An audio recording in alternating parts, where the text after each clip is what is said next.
I have something very special to share with you. A bottle of Baikal.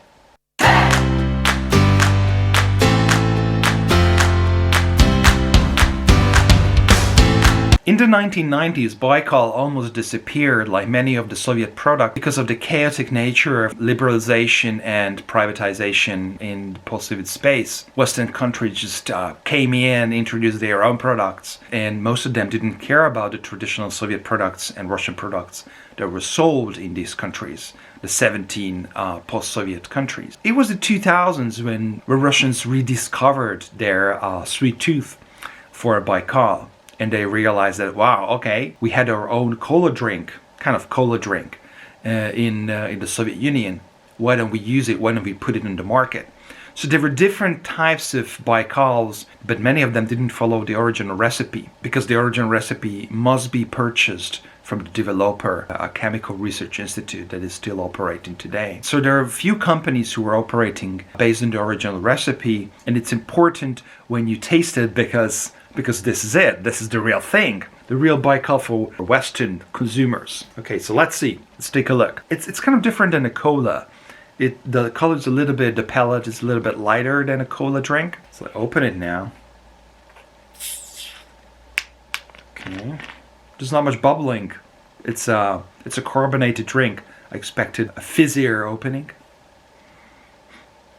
Okay, this is really good. Oh my god. Okay, so the scent is a mixture of lemon. That makes sense because there's lemon and scent of pine and fir trees and Russian forest, which makes sense because there's fir oil. And the freshness of eucalyptus. So these are the three scents that setting a base for the scent of the drink: lemon, pine, and eucalyptus. It smells really fresh. So let's see how does it look when you pour it into an IKEA glass that looks like Soviet glass. There you go. It looks like a cola drink, but the color, some might say it's a little bit lighter. The scents are a lot stronger when you pour it into a glass. Let's take a sip. It's very fresh. There's not much cola flavor in it because there's no cola nut. Caffeine in this drink comes from tea extract. So there's no cola flavor. It's not really a cola drink. It's more like a tea drink. Soviet cola. You know what? I'm just gonna drink the whole bottle. I love this drink. I hope I'm not gonna end up in an emergency. I'm not in a business making advertisement for the distributor or the producer. But if you can get a hold in this thing, then you should do it because it's like really tasty. I don't want to diss Western cola producers. But once Western youth develops a sweet tooth for Baikal, Pepsi and Coke, I think you should be scared of the Soviet cola beast. The drink here has been made according to the original recipe, developed in the Soviet Union in the 1970s, but you can find it in different bottles. So this one was labeled for Finland, for Finnish consumers. You can buy Baikal in a number of Western countries, not only Russia and the post-Soviet space. So what you see here is, in the etiquette, is information that it's the original. It's made according to the original recipe. This is the brand Chernogolovka, and the producer of this drink is Aqualife. So there may be a misunderstanding that anyone can produce this drink, where it's absolutely not true.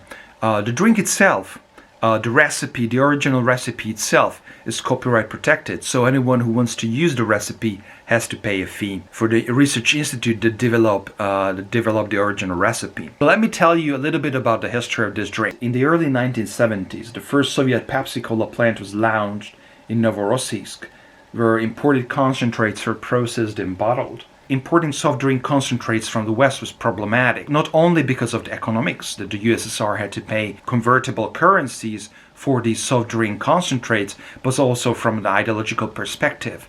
Why do we need to get foreign Western cola concentrates from Pepsi Cola, from other producers, when we are the largest country in the world, we are the Soviet Union? We should be able to produce our own cola drink. In fact, there were a lot of different types of soft drinks in the USSR, by the 1970s. We were talking about several dozen different types, but they were not the type of colas that we would expect. So their color would be more like a berry color, and their flavor would be a wide range of different kind of fruits. But definitely we are not talking about anything that would resemble Pepsi Cola or Coca-Cola. So there was only Pepsi Cola in the USSR in the 1970s, and the Soviet government made a decision to develop a Soviet cola. And this is Baikal. The recipe is based on licorice root, laurel leaf, eucalyptus, lemon peel, and fir oil.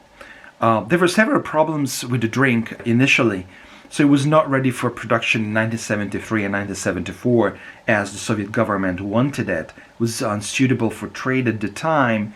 The use of sodium benzoate provided an added shelf life, up to 6 months, so the drink could be distributed throughout the Soviet Union.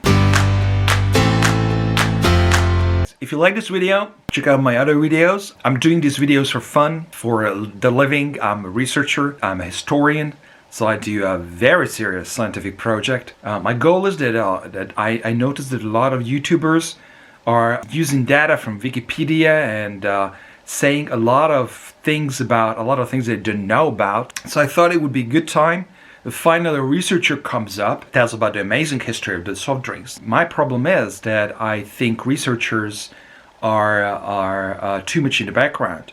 We should be making these videos. We should talk to people. We should raise our voices and tell our perception of the story that is based on several decades of investigation and careful investigation.